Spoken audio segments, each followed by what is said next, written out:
Assalamualaikum warahmatullahi wabarakatuh. Perkenalkan, nama saya Ilham Irfani. Di sini saya ingin menjelaskan sedikit tentang kolonialisme di Nusantara. Jadi, pengaruh agama pertama yang berada di Nusantara itu adalah agama Hindu dan Buddha. Agama Hindu dan Buddha ini adalah agama yang paling tertua di Indonesia,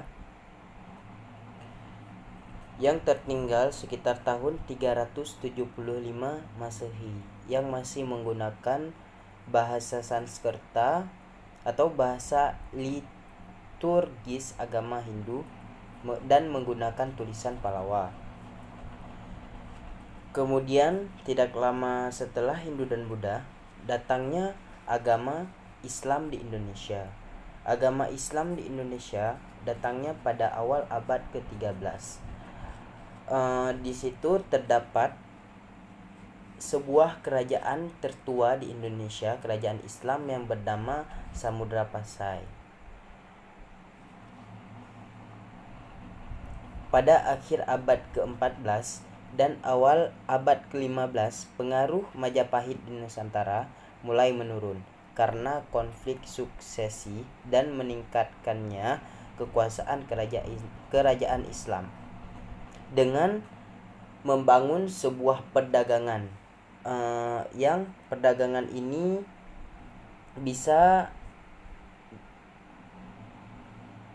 terletak di bagian tersempit dari Selat Melaka, dan jaringan perdagangan yang membentang dari Cina dan Maluku di ujung timur ke Afrika dan Mediterania di ujung barat.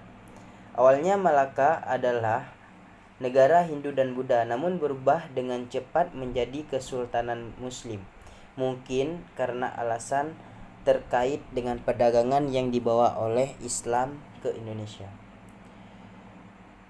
Kedatangan bangsa Eropa yang menjajah penduduk Nusantara, ada 5 negara. Yang pertama Belanda, yang kedua Jepang, ketiga Portugis, keempat Inggris, dan kelima Spanyol.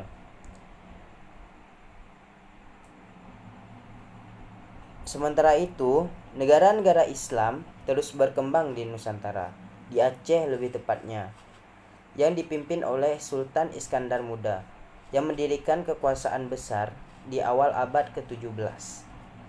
Nah, di situ para negara-negara luar menjajah Indonesia dan membentuk suatu organisasi yang bernama FOK. Nah, di FOK ini memperbolehkan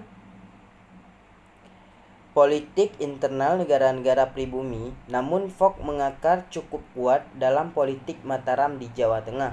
Setelah kematian Sultan Agung, Mataram dengan cepat merosot dan sengketa suksesi muncul sekitar abad ke-17 dan awal abad ke-18.